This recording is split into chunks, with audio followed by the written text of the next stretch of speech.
আসসালামু আলাইকুম শেখ, আমি ঢাকা থেকে বলছি। বলেন।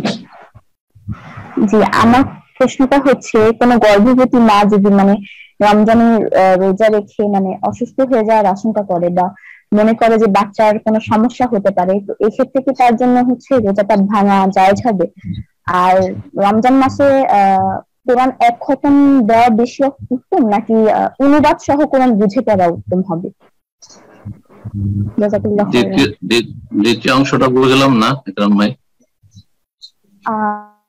প্রশ্নটা বলেন। কি রমজান মাসে খতম করাটা জরুরি নাকি কোরআন? আচ্ছা, ঠিক আছে।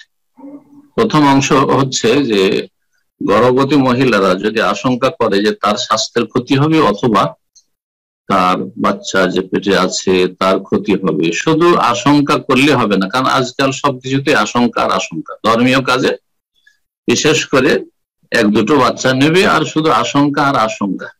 কথা বোঝা গেছে? দুনিয়ার ক্ষেত্রে আশঙ্কা নেই, বড় বড় ঝুঁকি নিচ্ছেন, লক্ষ লক্ষ কোটি কোটি টাকার ঝুঁকি নিচ্ছেন, ঝাঁপ দিচ্ছেন, পকেটে পয়সা নেই, ধার খরচ করে ব্যবসা করেছেন, তখন কোন রকমের ঝুঁকি মনে হয় না, রিস্ক মনে হয় না যে আল্লাহর কাছে ফেসে যাবে। কিন্তু রোজা রাখতে গিয়ে সমস্ত গর্ভবতী মহিলার আজকাল মুসলিমদের সমস্যা হয়ে যায়, কিন্তু তাদের মা খালাদের কোনো সমস্যা হতো না, তাদের দাদি নানিদের কাহিনী তারা শুনেছে, তাদের কোনো সমস্যা হতো না। আমি আমার আম্মাকে দেখি জীবনে কোনো রমজান মাসে রোজা ছাড়েনি, আলহামদুলিল্লাহ, তার কোনো অসুবিধা হয়নি। আমি নিজের ঘরের কথা বলছি, আলহামদুলিল্লাহ।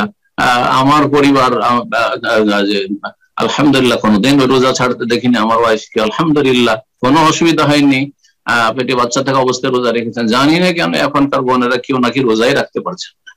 এরা হচ্ছে সুবিধাবাদী, আল্লাহ বুঝার তৌফিক দান। সেই জন্য নিশ্চিত হইতে হবে যে আসলে বাচ্চার স্বাস্থ্যের ক্ষতি হবে বা বাচ্চার মায়ের স্বাস্থ্যের ক্ষতি হবে, কেমন করে নিশ্চিত হবেন? খেয়াল খুশি নয়, বিশেষজ্ঞ ধার্মিক একজন মুসলিম চিকিৎসক যদি বলে, অথবা যার অন্তত মানবতা আছে, সে ইসলাম বিদ্বেষী নয়, নাস্তিক নয়, বেদিন নয়, সেকুলার নয়, অথবা কাফের নয়, এমন বিদ্বেষী নয় যে শুধু রোজার এগনিস্টে সে না না না না রোজা রাখলে ক্ষতি হয়ে যাবে, ক্ষতি হয়ে যাবে, জি, অথচ তারা ডায়েট করছে, রোজার চাইতে বেশি।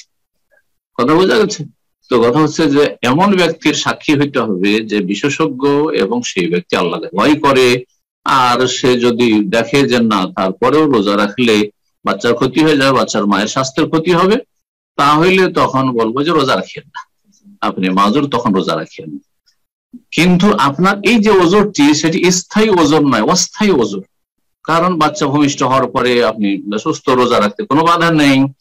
আর তারপরে হয়তো যদি বাচ্চাকে দুধ দেওয়ার সময় থাকে, সেই ক্ষেত্রে বিশেষজ্ঞের পরামর্শ নিতে হবে যে বাচ্চার দুধের ক্ষেত্রে এমনি দুধ বন্ধ হয়ে যাচ্ছে, আজকাল দুধ হচ্ছে না, আপনি বাহানা বানাচ্ছেন, বেবি ফুড খাওয়াচ্ছেন। তো আজকাল কয়টি মহিলা দুধ হয়? 3 মাসের পরে দেখেন যে বাচ্চাকে দুধই দিতে পারছে না, দুধই হয় না। তাহলে তো এটা রোজার কারণে নয়। আপনি যখন বাচ্চাকে আপনি বেবি ফুড দিতে পারছেন, 3 মাস পরে দুধ হচ্ছে না অধিকাংশ মহিলাদের, তাহলে আপনি এই বাহানা বানিয়ে কেন আপনার বাচ্চাকে দুধ দেওয়া বাহানায় আপনি রোজাকে ছেড়ে দিচ্ছেন? এরকম করবেন না। কিন্তু যদি সত্যি ওজর থাকে তাহলে বলবো যে হ্যাঁ এই সুযোগ আছে, তখন তার মতো কাজা করবেন, ছেড়ে দেবেন, পরে কিন্তু কাজা করতে হবে। কারণ আপনার যে ওজরটি সেটি হচ্ছে অস্থায়ী রোগের মতো। অস্থায়ী মরিদ রোগীর ক্ষেত্রে অথবা মুসাফিরের ক্ষেত্রে আল্লাহ সাইয়্যিদাতুম মিন আইয়ামিন উখর, অন্য সময় সংখ্যাগুলি পূরণ করতে হবে। সুতরাং রোজা আপনাকে আগামী 11 মাসের মধ্যে রাখতে হবে।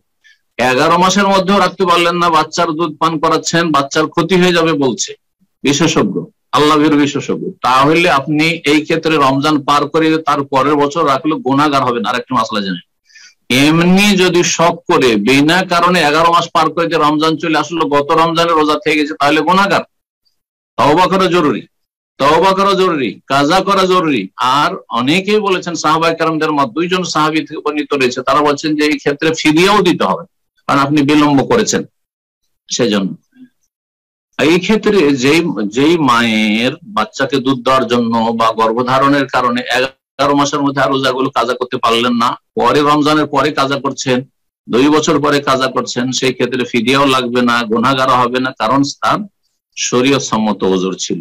জি, বিষয়টি অত্যন্ত গুরুত্বপূর্ণ এবং বিষয়টিকে মনে রাখবেন। আল্লাহ তৌফিক দান করেন। জি, আর একটি বিষয় ছিল, সে বিষয়টি কোরআন খতমের বিষয় এবং কোরআন অর্থ সব বুঝে কোরআনের খতমের ক্ষেত্রে যদি কেউ অর্থ বুঝে করে সেটা সবচেয়ে ভালো এবং তাতে বেশি নেকি, কিন্তু অর্থ না বুঝেও যদি মোবারক সময়গুলোতে তেলাওয়াত করে তাহলে তাতে অসুবিধা নেই। কিন্তু কোরআন খতম করা সুন্নত নয় আর জরুরি নয়। কোরআন খতম করা সুন্নত নয় আর জরুরি নয়। জরুরি তো নয়, জরুরি মানে ফরজ, ফরজ ওয়াজিব তো নয়, কিন্তু সুন্নত নয় যে কোরআন রমজানে একটা খতম দিতে হবে বা 2-4টা খতম দিতে হবে, এমন কিছু নয়। কোরআনের জ্ঞান অর্জন করতে হবে। আল্লামাল কোরআন আর রহমান আল্লামাল কোরআন, কোরআনের তালিম নিতে হবে, কথা বোঝা গেছে। কোরআনের জ্ঞান অর্জন করতে হবে, এলেম শিখার পরে কোরআনের উপরে আমল করতে হবে, কোরআনের দাওয়াত দিতে হবে, কোরআনের জীবন গড়ে তুলতে হবে, কোরআনে কারীমের সার্বিক জীবনে বাস্তবায়ন করতে হবে। এই জন্য আল্লাহ আল কোরআন নাযিল করেছেন। তবে কোরআনের একটি বরকতের দিক যে তেলাওয়াত করবেন, আল মুতাআব্বাদু বিতিলাওয়াতি, কোরআনের তেলাওয়াত হচ্ছে ইবাদত, সুতরাং সেটাও করবেন। আল্লাহ রাব্বুল আলামিন তৌফিক দান করুন। জি।